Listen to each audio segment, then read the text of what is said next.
지난주는 오후 예배를 마치고 우리 고등학생인데도 불구하고 그동안 오후 예배 드럼을 연주해 주었던 우리 김혜찬 군 이제 고3이 되어서 학업에 집중해야 되기 때문에 이제 당분간 드럼을 연주하지 못하게 되어서 기쁨으로 찬양단과 함께 같이 축하하고 격려한 시간을 가졌습니다. 그리고 나서 우리 남손교회 또 여전교회와 함께 음성에 있는 우리 손기호 기령분 집사님 가정에 이사 신방을 갔습니다. 너무 늦게 가서 제가 죄송한 마음이 많았는데 우리 김은식 사남손교 회장님 또 손영배 우리 총무님 비롯해서 우리 양교 장로님, 장문환 장로님 그리고 회원들 그리고 우리 노명란 오여전도회 회장님과 회원들 또 우리 목회자들과 사모님 무려 17명이 우리 대거 음성까지 가서 이사 신방에 함께 했습니다. 우리 손기호 기령문 집사님 가정에서 일주일 내내 저희들을 대접하기 위해서 맛있는 식사를 준비해 주셨습니다. 제가 대전에서 가장 유명한 큰 케이크를 사가지고 가서 촛불도 끄고 또 행복 찬양도 함께 부르면서 너무나도 행복하고 아름다운 시간을 가졌습니다. 신방이 마치고 나서 대전으로 우리 남선교회 여전도회 우리 회원 되시는 분들을 보내고 우리 목회자들은 또 사모님들과 함께 카페에서 차를 한잔 나누면서 수련회 일정을 점검하고 그리고 강원도에 가서 2박 3일 동안 수련회를 하고 왔습니다. 수련회 동안에 우리 전사님 두 분이 기타를 치면서 찬양을 인도하고 기도를 인도했는데 제가 얼마나 은혜를 받았는지 찬양하고 기도하는데 눈물이 나려고 하더라고요. 목사가 언간에서 눈물 나기가 참 어려운 사람인데 우리 전사님들이 찬양 인도를 하고 또 기도 인도하는데 얼마나 은혜가 되는지 제가 며칠 더 있고 오고 싶었는데 수요예배 때문에 할 수 없이 왔습니다. 그리고 그곳에서 세 차례 세미나를 했습니다. 우리 교회가 앞으로 어떤 방향을 향해서 가야 될지 2023년 새해에 하나님께서 우리 교회를 잘 회복시켜 주시고 우리 교회의 기초를 잘 준비할 수 있도록 해주셔서 이제 앞으로 내년 내후년이 되면 우리 교회가 새롭게 도약할 수 있는 그런 놀라운 기회를 하나님이 주실 것이다. 그 믿음을 가지고 제가 올해 목회 계획을 세우고 목회를 해나가고 있는데 어떻게 올해 한 해 동안 잘 회복해 나갈 것인지 목회 계획을 우리 전사님과 함께 나누었습니다. 두 번째는 우리 교회 소그룹 중심의 교회로 우리 교회를 어떻게 잘 다질 것인지 우리가 전문가들의 글을 읽고 또 함께 토의를 하게 되었습니다. 지난주 오예배 때도 우리 남선교회 헌신예배도 하고 우리 구역 헌신예배도 드렸고 여전도회 헌신예배도 드렸지 않습니까? 우리 교회 모든 기관과 부서들이 다 소그룹입니다. 구역이 소그룹이고 교구가 소그룹이고 남선교회가 소그룹이고 여전도회가 소그룹인데 소그룹이 곧 교회고 교회가 소그룹입니다. 우리 어린이부, 청소년부, 청년부, 우리 교회 학교가 다 소그룹입니다. 우리 각 소그룹에서 구역장님이 곧 목자고 교구장이 목자고 우리 남선교회 회장님, 총무님이 곧 목자고 다 목자입니다. 우리가 목자로서 사명감을 가지고 우리에게 주어진 목장을 잘 섬기고 보살피고 잘 회복시켜야 돼. 그동안 몇 년 동안 코로나로 인해서 또 여러 가지 이유로 해서 우리 교회가 남선교회, 여전도회 또 구역 활동이 제대로 이루어지지를 못했습니다. 올해는 모든 소그룹이 모든 교회들이 잘 회복될 수 있도록 구역이 교회고 남선교회, 여전도회가 교회고 그것이 다 모여서 우리 영광교회를 이루게 되는 것입니다. 어떻게 하면 우리 소그룹을 잘 회복시키고 교회가 건강해질 수 있을까를 함께 나누었습니다. 마지막으로는 교회 학교를 어떻게 회복시킬 것인가. 지금 코로나로 인해서 많은 교회 학교가 무너지거나 어려운 상황에 처해 있고 우리 교회도 예외는 아닙니다. 어린이부, 청소년부, 청년부를 어떻게 회복시킬 것인가. 올해 사역의 목표를 정하고 이 어렵지만 어려운 가운데 속에서 잘 되는 교회가 있고 잘 되는 교회 학교가 있다. 그런 교회를 찾아서 그 원리와 방법을 배워서 우리 교회에 맞게 적용을 하자. 그래서 조만간 다시 모여서 우리가 세미나를 수시로 하면서 우리 교회 학교를 잘 회복시켜 나가자. 물론 교회 학교를 회복시키는데 교육자들만 가지고는 태부적이고 교육자들 가지고는 되지 않습니다. 여러분이 잘 도와주셔야 가능합니다. 올해 저의 목회의 가장 중요한 목표는 우리 교회가 모든 분야에 있어서 정상적인 교회로 목회 활동을 하는 것이고, 또 우리 교회가 잘 회복될 수 있는 기반을 구축하는데 저희 목회의 모든 관심과 역량을 집중하려고 합니다. 제가 그래서 요즘 여전도에 신방을 하고 있는데요, 여전도에 신방을 하면서 너무 기쁘고 행복합니다. 물론 제가 영광께 오기 전에 여전도의 신방, 남선교회 신방이라는 것은 들어본 적도 없고, 저도 몇십 년 동안 목회를 했지만 그런 걸 해본 적도 없습니다.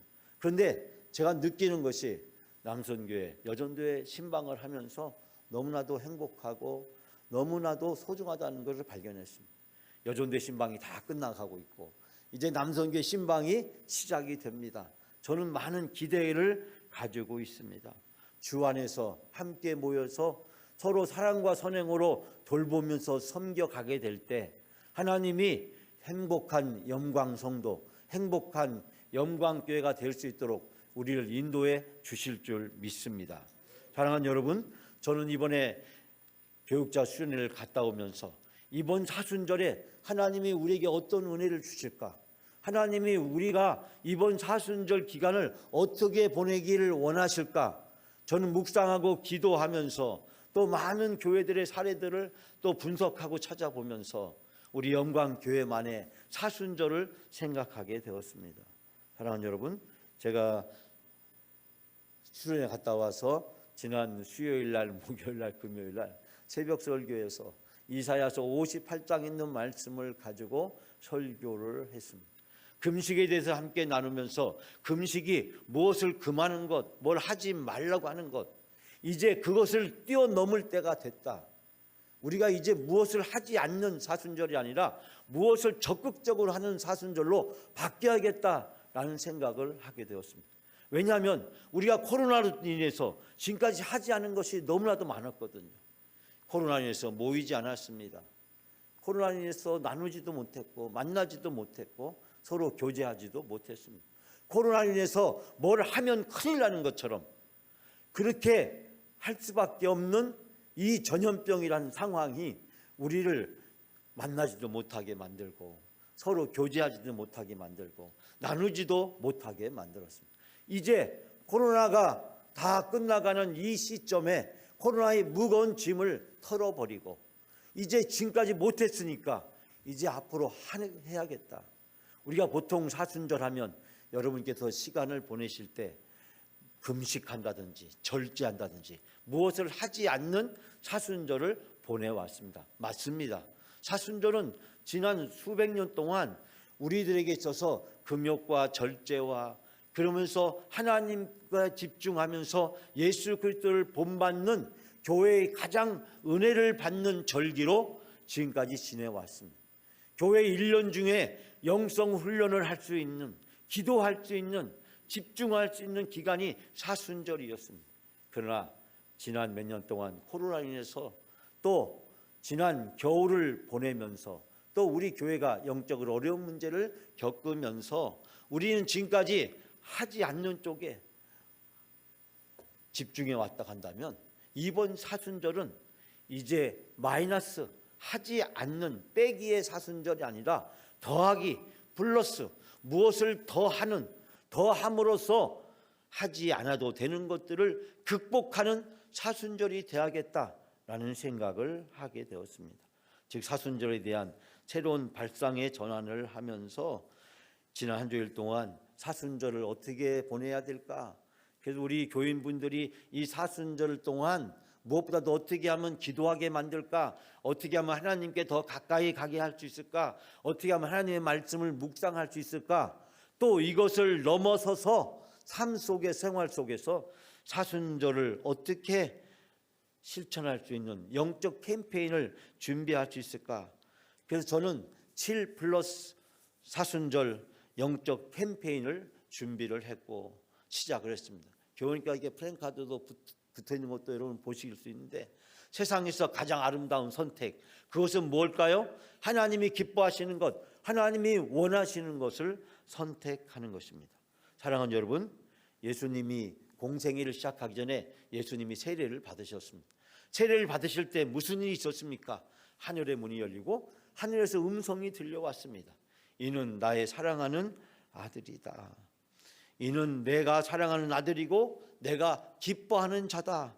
그 말을 쉽게 번역하면 예수님에 대해서 하나님이 말씀하시기를, 예수는 내가 사랑하는 아들이고 내가 그를 좋아한다. 하나님이 그렇게 말씀을 하셨어요.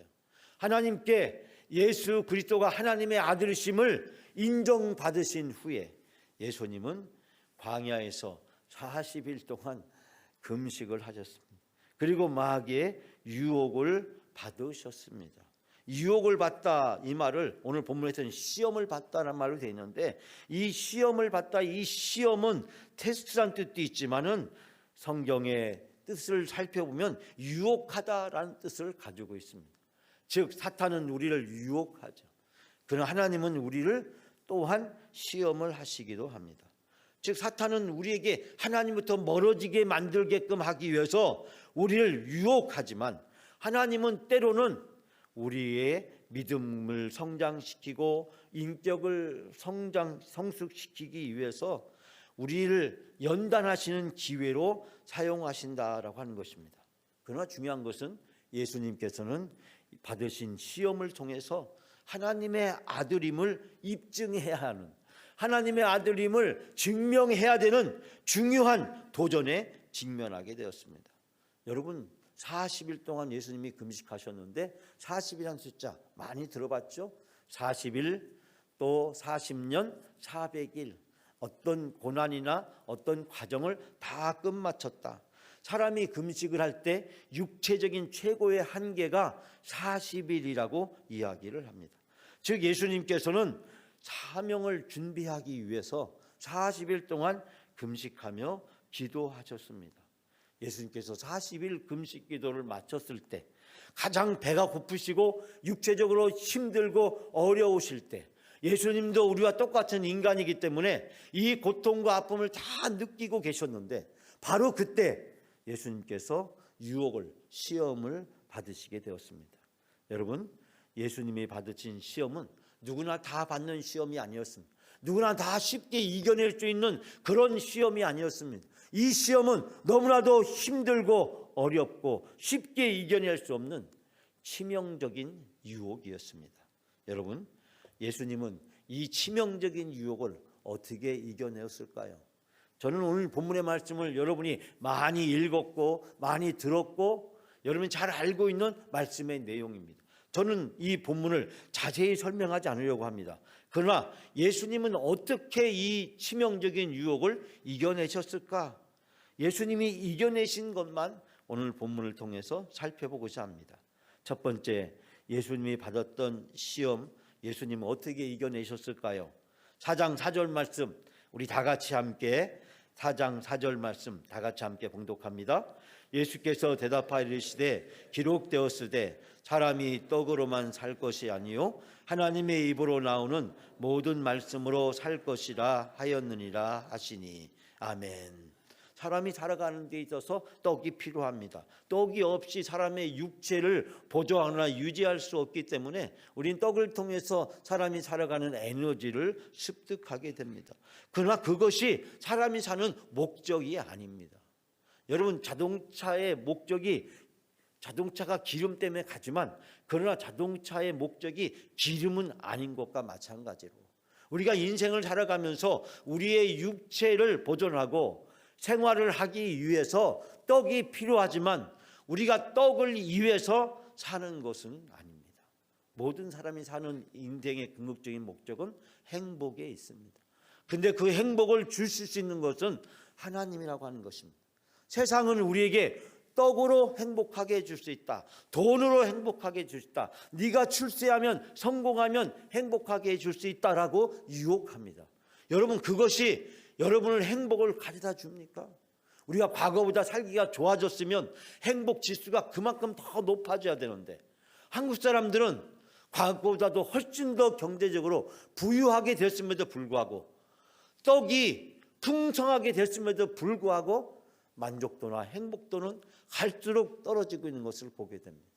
가난할 때는 행복했는데 지금 부유하고 집안의 환경이 모든 것이 다 좋아졌는데, 가족끼리 함께 모여도, 친구끼리 모여도, 직장의 사회에 가도 늘 불평이나 아니면 만족하지 못한 이야기들로 가득 차 있는 한국 사람들의 분노와 불만 지수가 세계 그 어느 나라보다 높다는 것은 무엇을 이야기하는 걸까요? 우리는 굉장히 잘 사는 환경으로 바뀌었는데 우리의 행복은 그만큼 늘어나지 못했다라고 하는 것입니다. 예수님께서는 이 사단의 시험, 40일 동안 굶주렸을 때 40일 동안 금식하신 예수님이 무엇보다도 가장 간절히 바라고 원하는 것은 떡이었을 것입니다. 그러나 사탄은 바로 그 순간 이 떡을 가지고 예수님을 유혹해 옵니다. 사람이 살아가면서 육체적인 유혹만큼 더 치명적인 유혹이 어디에 있습니까? 그것도 40일 동안 사람이 할 수 있는 최고의 금식을 한 바로 그 다음이었습니다. 예수님께서는 사람이 떡은 필요하지만, 떡이 살아가는 데 있어서 필요한 것이지만, 그러나 떡에 정신이 팔려서 영원한 생명을 잃어버리는 안타까움을 이 본문의 말씀을 지적하면서 사람에게는 떡보다도 더 중요한 것이 있다는 사실을 우리에게 일깨워 주고 있습니다. 사랑하는 여러분, 떡을 넘어서서, 돈을 넘어서서 하나님의 말씀으로 영원히 행복한 삶을 살아가는 여러분의 삶과 인생이 되시기를 주님의 이름으로 축원합니다. 두 번째 예수님이 받으신 시험입니다. 여러분 4장 7절 말씀 우리가 다 같이 함께 봉독합니다. 예수께서 이르시되 또 기록되으되 주 너희 하나님을 시험하지 말라 하였느니라 하시니. 아멘. 두 번째 시험은 어떤 시험이었습니까? 오늘 본문의 말씀에 보니까 내가 하나님의 아들이거든 뛰어내려라. 예수님의 자존심을 건듭니다. 네가 하나님의 아들이냐? 그래, 맞죠. 그렇다면 네가 하나님의 아들임을 증명해 보여라 하는 것입니다. 여러분, 사람이 살아가면서 두 번째 필요한 것은 정신적인 필요라고 합니다. 첫 번째가 육체적인 필요, 육체적인 필요를 채우는 것이라면 두 번째 받는 가장 큰 유혹은 정신적인 필요. 내가 사람들과 관계를 맺음으로써 사람들에게 인정을 받는 것. 내가 가정에서 부부지간에, 부모 자식간에, 형제지간에, 또 사회에서 직장 생활하면서 사업을 하면서 또 만나는 그 많은 사람들을 통해서, 심지어는 교회 안에서 같이 예배드리고 교제하면서 나라고 하는 사람이 누군지를 사람들이 알아주고 인정해 주는 것, 그 정신적인 만족과 행복을 느끼게 될 때 사람은 행복감을 느끼게 됩니다. 그런데 내가 가족에서 또 사회에서 직장에서 교회에서 사람들이 나를 알아주지 않는다면, 나를 인정해 주지 않는다면 상대적 박탈감이 상당히 클 수밖에 없습니다. 마귀는 예수님에게 내가 누구냐라고 묻습니다. 그러면서 네가 그것이 사실이 맞냐? 하나님의 아들이라면 하나님의 아들인 것을 증명해 보이라고 이야기하고 있습니다. 여러분, 우리가 이 세상을 살아가면서 모든 것이 다 변합니다. 부부지간에 아무리 사랑해서도 변하고, 남녀지간의 사랑도 변하고, 부모 자식간의 관계도 변하고, 그리고 친구도 변하고, 심지어는 교인들 사이에서도 다 변합니다. 모든 것은 다 변합니다. 오직 영원한 것은 하나님밖에 계시지 않은 줄 믿습니다. 그러므로 진정한 정신적인 만족은 이 세상에서 관계를 통해서 누려지는 데는 한계가 있다는 사실을 예수님은 우리에게 가르쳐주고 있습니다. 우리가 이 세상을 살아가면서 이 정신적인 유혹으로부터 이겨내려면, 이 시험을 감당하려면 하나님의 말씀을 의지하고 깨어서 기도해야 되는 줄 믿습니다. 마지막 세 번째 예수님이 받으신 시험입니다. 10절 말씀 다 같이 함께 10절 말씀을 봉독합니다. 이에 예수께서 말씀하시되 사단아 물러가라 기록되었으되 주 너희 하나님께 경배하고 다만 그를 섬기라 하였느니라. 아멘. 예수님 받으신 세 번째 시험, 첫 번째 시험은 물질적인 것, 육체적인 것이었습니다. 두 번째 시험은 정신적인 것, 사람과의 관계, 이 세상 속에서. 세 번째 시험은 바로 영적인 것이었습니다. 여러분, 육체적이고 물질적인 시험, 정신적인 사람에 대한 시험, 그러나 그 모든 것들을 뛰어넘는 바로 영적인 시험. 사람은 영적인 존재이기 때문에 첫 번째, 두 번째를 가지고 사람이 진정으로 행복하거나 만족할 수가 없다고 하는 사실입니다. 파스칼은 이야기하기를 사람에게는 그 무엇으로 채울 수 없는 공간이 있다. 그것이 바로 영적인 공간이라고 그는 이야기하면서 오직 하나님과의 관계를 통해서 신과의 교제를 통해서 그 공간은 채워지게 되고 그 공간이 채워지게 됐을 때 그 사람은 진정한 행복을 누리게 된다라고 이야기하고 있습니다. 돈이 많다고 해서, 먹을 것이 풍성하다고 해서, 아는 사람이 많고 사람들이 나를 인정해주고 내가 사회적으로 성공하고 출세했다고 해서 여러분 내가 행복한가요? 그 행복이 계속 되는가요? 여러분, 진정한 행복은 하나님께 있다. 오늘 사탄이 마귀가 예수님을 시험한 것은 뭐냐면 내게 엎드려 경배하면 이 모든 것을 주겠다. 이 말은 무엇인 뜻입니까? 내가 하나님이 되게 해주겠다. 여러분, 에덴 동산에서 아담과 하와가 사단의 유혹을 받을 때 그 유혹이 무엇이었습니까? 하나님과 같이 되리라. 네가 신이 될 수 있다. 하나님이 될 수 있다. 그 유혹이었습니다. 물질적인 욕구, 정신적인 욕구가 채워지게 되면 그 이상의 욕구를 사람은 기대하게 된다라고 하는 것입니다. 여러분, 여기서 이 경배한다라고 하는 것은 상대방의 손등에다가 입을 맞춘다라고 하는 뜻을 가지고 있고, 섬긴다라고 하는 것은 고용된 종이 주인에게 복종하고 순종한다라는 뜻을 가지고 있습니다. 즉 상대방을 인정하고 상대방을 존중하고 상대방에게 복종하고 순종하는 것, 그것이 경배하고 섬기는 뜻이라고 하는 것입니다. 즉 다시 말하면 내게 절한다라고 하는 뜻은 마귀와 사탄에게 경배한다는 것은 하나님 대신에 마귀와 사탄을 숭배한다는 뜻입니다. 즉 십계명 중에 첫 번째와 두 번째 계명을 어기는 것을 이야기를 하고 있습니다. 이 질문에 대해서 예수님은 단호하게 마귀와 사탄에 대해서 하나님을 섬겨야 되는 이유를 말씀하고 계십니다. 사랑하는 여러분, 예수님께서는 이 치명적인 유혹, 물질적인 유혹, 정신적인 유혹, 이 영적인 유혹을 무엇으로 물리쳤습니까? 하나님의 말씀으로 물리치셨습니다. 저는 가장 치명적인 유혹을 벗어나는 것은 우리가 무엇을 하지 않느냐에 달려있는 것이 아니라 무엇을 하느냐에 달려있다라고 생각합니다. 지금까지 사순절을 보내면서 우리가 금식해야 된다, 절제해야 된다. 그래서 브라질 같은 데 사람들은 이 사순절이 시작되기 전에 카니발을 합니다. 그래서 마음껏 먹고 마시고 누리면서 향락을 즐기는, 그 다음에 태폐적이고 그리고 사치와 온갖 것이 난무하는 것으로 전락해버리고 말았습니다. 사순절이 되면 아무것도 할 수 없다. 사순절이 되기 전에 실컷 먹고 마시고 취하고 놀아보자. 얼마나 잘못된 어리석은 선택입니까? 저는 이번 사순절을 위해서 기도하면서 깨닫게 된 것은 우리가 무엇을 하지 않는 사순절이 아니라 무엇을 더하는 사순절이 되야겠다. 예수님이 가장 치명적인 유혹을 어떻게 대처했는가? 예수님은 하지 않는 것으로 대처한 것이 아니라 하는 것으로 대처를 했습니다.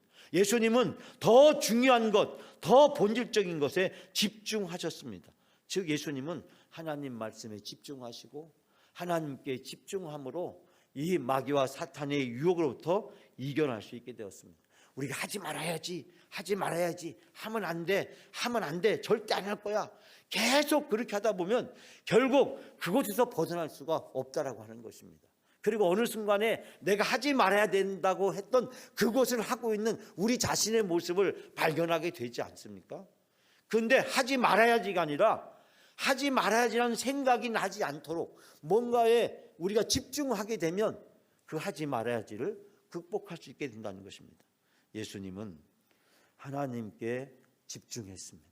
마귀에게 시험을 받으면 받을수록 하나님의 말씀에 더 집중했습니다. 하나님을 중심에 모셔놓고 하나님을 의지하고 하나님 말씀에 순종하고 하나님의 아들로서 집중했을 때 그 치명적인 유혹을 이겨내고 승리하게 된 줄 믿습니다.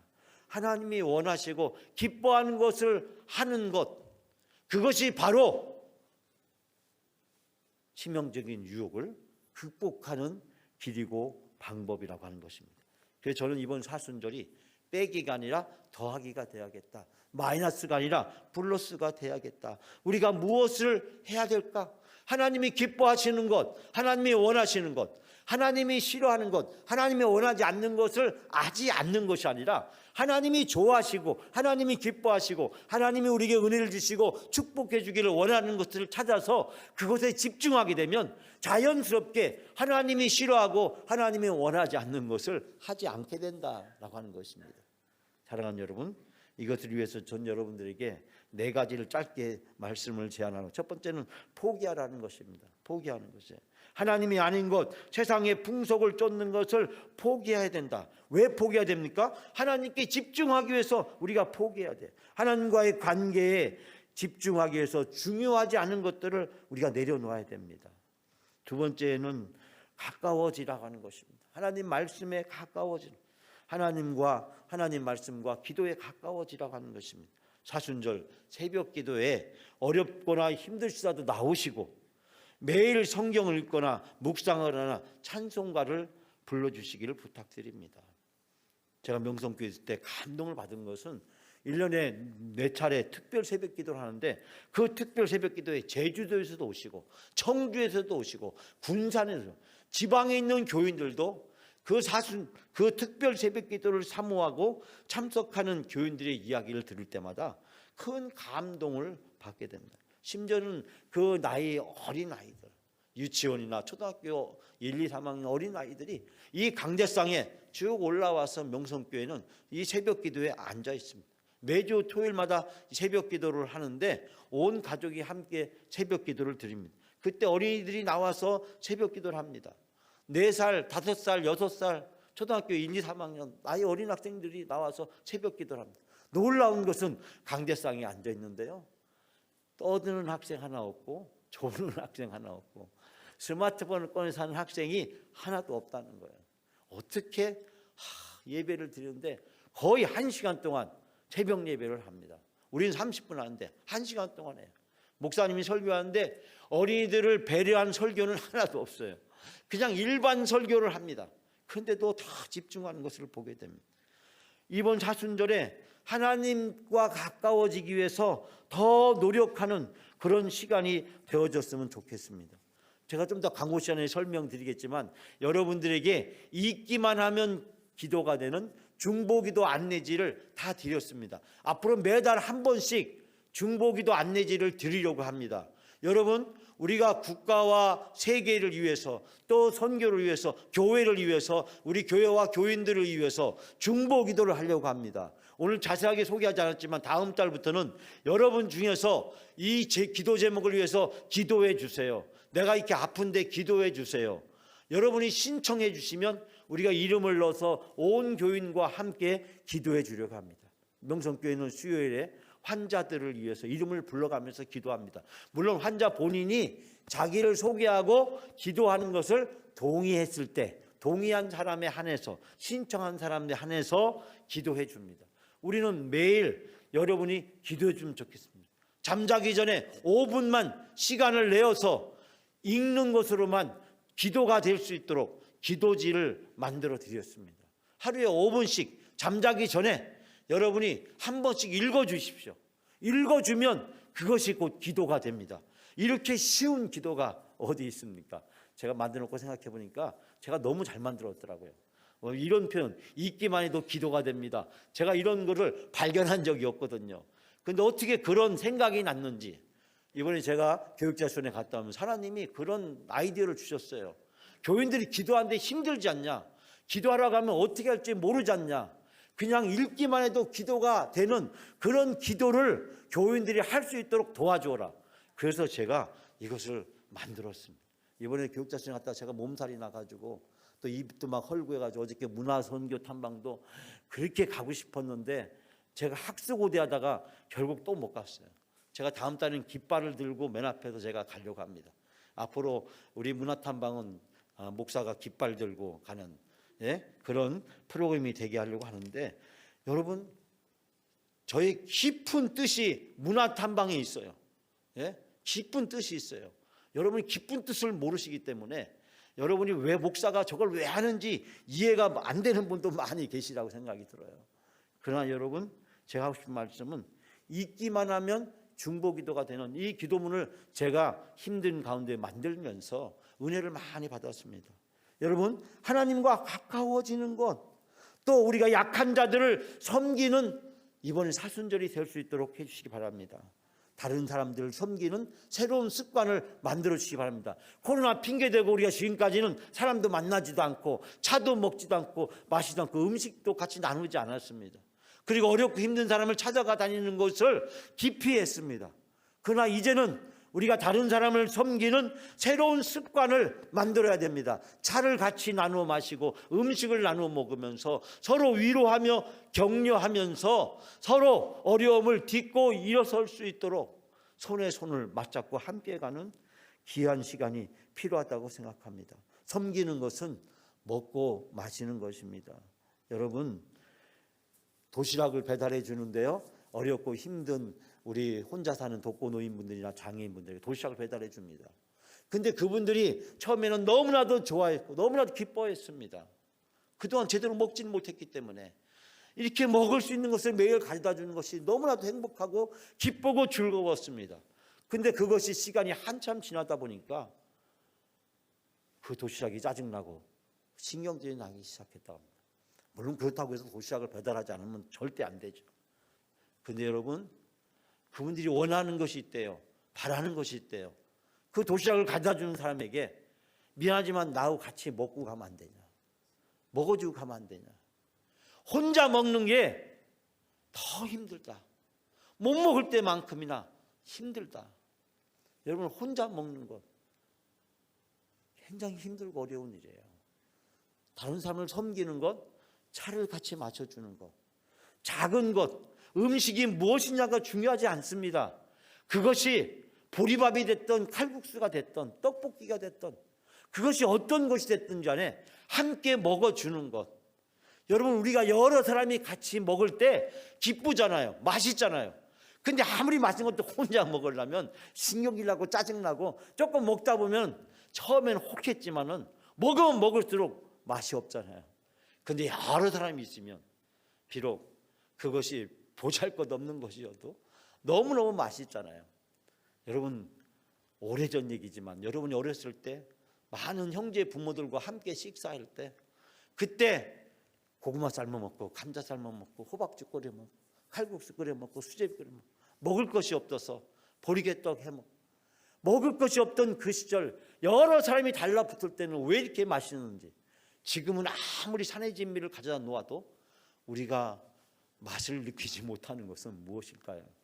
여러분, 함께 먹는 것, 새로운 다른 사람을 섬기는 새로운 습관을 이번 사순 기간 동안에 만들어 주시기 바랍니다. 마지막 네 번째는 사순절을 다른 사람과 함께 할 수 있도록 초청해 주시기 바랍니다.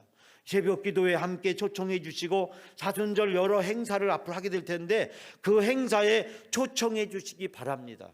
문화탐방에 초청해 주시고 부활절 초청 잔치에도 초청해 주시고, 그래서 함께 기쁨을 나눌 수 있도록 해 주시기 바랍니다. 이번 사순절은 세상에서 가장 아름다운 선택이라는 주제를 가지고 마이너스가 아니라 플러스 영적 캠페인을 시작하려고 합니다. 새로운 도전이고 새로운 시작입니다. 하나님께서 새로운 것을 더하는 우리들에게 놀라운 은혜와 축복을 부어주실 믿습니다. 우리가 말씀에, 기도에 우리가 다른 사람을 섬기고 나누는 일을 더하게 되면 하나님은 우리들에게 축복도 더해 주시고 은혜도 더해 주시고 놀라운 사랑을 우리에게 더해 주실 줄 믿습니다.